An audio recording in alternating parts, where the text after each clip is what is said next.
याद कीजिए वो तपती हुई गर्मियां जब छत पर चटाई बिछी होती थी और सामने एक बड़ी सी कांसे की थाली आती थी।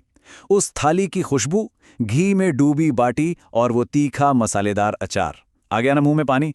लेकिन क्या कभी आपने सोचा है कि जिस इलाके में मीलों तक पानी का एक कतरा नहीं मिलता, जहां बिजली या रेफ्रिजरेटर के बारे में किसी ने सुना तक नहीं था, वहां इतनी परफेक्ट थाली आखिर बनी कैसे?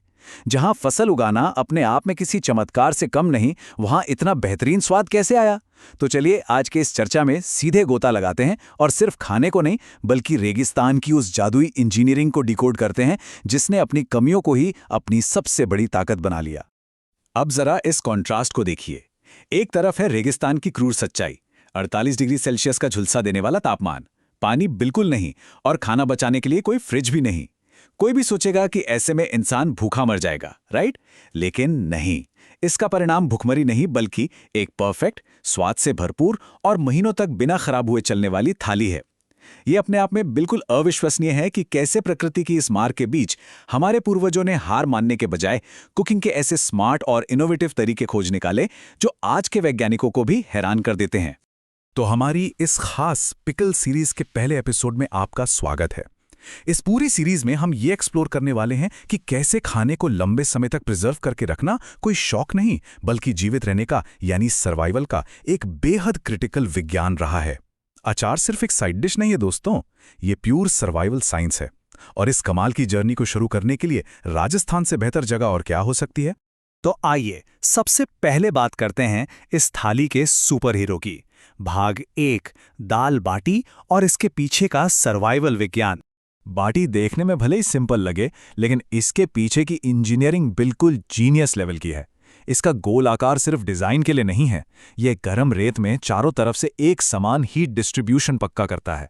इसे सीधे गर्म रेत या कंडों में पकाया जाता था, जो रेगिस्तान का अपना नेचुरल अवन है। और सबसे बड़ा मास्टर स्ट्रोक, इसे गूंदते समय पानी का इस्तेमाल बिल्कुल जीरो। जी हाँ, जीरो। इसे सिर्फ घी से गूंदा जाता है ताकि इसमें कोई नमी ना रहे और यह हफ्तों तक खराब ना हो। यह रेगिस्तान की असली लॉन्ग लाइफ ब्रेड है। अब बाटी अकेली तो खाई नहीं जाएगी, तो बात करते हैं उसकी जोड़ीदार यानी दाल की।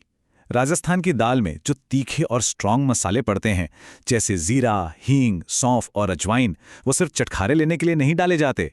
48 डिग्री की भयंकर गर्मी में ये मसाले एक बहुत ही पावरफुल डाइजेस्टिव एड या पाचन सहायक का काम करते हैं।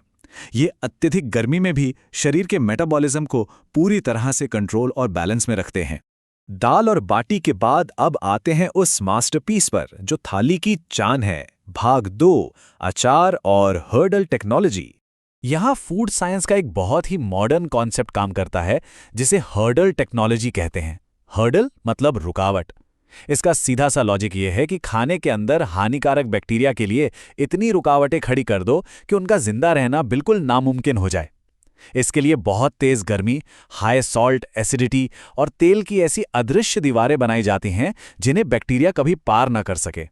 हमारे पूर्वजों को शायद इस मॉडर्न टर्म का पता नहीं था, लेकिन उन्हें यह विज्ञान बहुत अच्छी तरह समझ आता था। रेगिस्तान में अचार बनाने के लिए ये बाधाएं बिल्कुल स्टेप बाय स्टेप लगाई जाती हैं। स्टेप 1, चिलचिलाती धूप में सामग्री को सुखाकर उसकी नमी उड़ा देना। स्टेप 2, उसमें ढेर सारा नमक मिलाना ताकि अगर थोड़ी बहुत नमी बच भी गई हो तो नमक उसे खींच ले। और फाइनली स्टेप 3, ऑक्सीजन की सप्लाई को 100% कट करने के लिए सब कुछ तेल में डुबो देना। ये सिर्फ कुकिंग नहीं है, ये एक फुल प्रूफ साइंटिफिक प्रोसेस है। इसे ऐसे समझिए, राजस्थान में खाने को बचाने के लिए डेसिकेशन यूज होता है, यानी खाने की पाई पाई नमी को सुखा देना ताकि वो गर्मी में सड़े नहीं। अब इसके बिल्कुल उलट बंगाल को देखिए, वहाँ मौसम अलग है, नमी है, इसलिए वे फर्मेंटेशन या खमीरीकरण का इस्तेमाल करते हैं। सोचिए, अगर बंगाल वाला फर्मेंटेशन का तरीका राजस्थान की उस तपती भट्टी में लगा दिया जाए तो खाना कुछ ही घंटों में खराब हो जाएगा।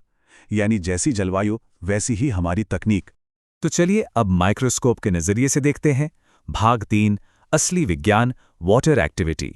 इस पूरी कहानी का सबसे बड़ा साइंटिफिक रूल ये है, बैक्टीरिया को जिंदा रहने के लिए फ्री वाटर चाहिए, बिल्कुल वैसे ही जैसे हमें ऑक्सीजन चाहिए। नमी प्रिजर्वेशन की सबसे बड़ी दुश्मन है। अगर बैक्टीरिया को थोड़ा सा भी फ्री पानी मिल गया तो वो पनप जाएगा और आपके खाने को पूरी तरह से बर्बाद कर देगा। तो इसका स्मार्ट सॉल्यूशन क्या निकाला गया? जब आप नमक और तेल को एक साथ मिलाते हैं तो ये दोनों मिलकर खाने के अंदर मौजूद पानी के अणुओं को जकड़ लेते हैं, उन्हें ट्रैप कर लेते हैं। अब बैक्टीरिया के लिए कोई फ्री पानी बचा ही नहीं। बिना किसी हाईटेक लैब के रेगिस्तान के लोगों ने एक ऐसा माइक्रोबायोलॉजिकल डिफेंस सिस्टम बना लिया जहां बैक्टीरिया खाने के अंदर ही लिटरली प्यास से मर जाता है। अमेजिंग है ना? अब जरा रेगिस्तान से बाहर निकलकर बड़ी तस्वीर देखते हैं। भाग 4, भारत का क्षेत्रीय आचार विज्ञान। अगर आप इस टेबल पर नजर डालें तो बिल्कुल साफ हो जाएगा कि आपका पर्यावरण ही आपके प्रिजर्वेशन के तरीके को तय करता है। राजस्थान की भयंकर गर्मी और सूखेपन में तेल का जादू अचार को 2 से 3 साल तक सही सलामत रखता है। वहीं महाराष्ट्र में ताजे आमचूर का इस्तेमाल होता है, जिसकी लाइफ 6 से 8 महीने है। बंगाल में सरसों और फर्मेंटेशन का कॉम्बिनेशन चलता है। और केरल, जहां हवा में पहले से ही इतनी नमी है, वहां मैक्सिमम पानी और नारियल का उपयोग होता है। ज्योग्राफी ही मेनू बनाती है। केरल और यूपी जैसे नदी या तटीय इलाकों में जहां खूब पानी है, वहां मसाले हल्के रखे जाते हैं। लेकिन राजस्थान में जहां पानी है ही नहीं, वहां इतने तेज मसाले क्यों? क्योंकि ये तेज मसाले असल में एक सर्वाइवल ट्रिक हैं। ये इंसान को ज्यादा पानी पीने पर मजबूर करते हैं ताकि शरीर हाइड्रेटेड रहे। यानी हर 100 किलोमीटर पर मौसम के हिसाब से सर्वाइवल का विज्ञान 180 डिग्री बदल जाता है।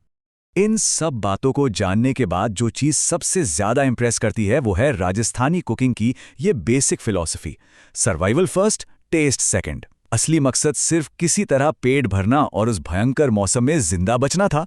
लेकिन किस्मत का खेल देखिए, जिंदा रहने की इसी हताश कोशिश ने दुनिया को कुछ सबसे बेहतरीन, बोल्ड और कभी ना भूलने वाले स्वाद दे दिए। तो जब भी आपके सामने एक सजी हुई राजस्थानी थाली आए तो याद रखिएगा, ये खाने की प्लेट सिर्फ कैलोरी का ढेर नहीं है। ये उस बंजर कठोर जमीन के खिलाफ इंसान की एक जिद्दी बगावत है। ये प्रकृति के सबसे कड़े इम्तिहान में इंसान के ऑब्जर्वेशन, उसके विज्ञान और कभी हार ना मानने वाले जज्बे की एक बहुत ही खूबसूरत जीत है। अब एक सवाल आप सभी के लिए। आपको क्या लगता है, किस इलाके का पारंपरिक अचार सबसे ज्यादा अनोखा है?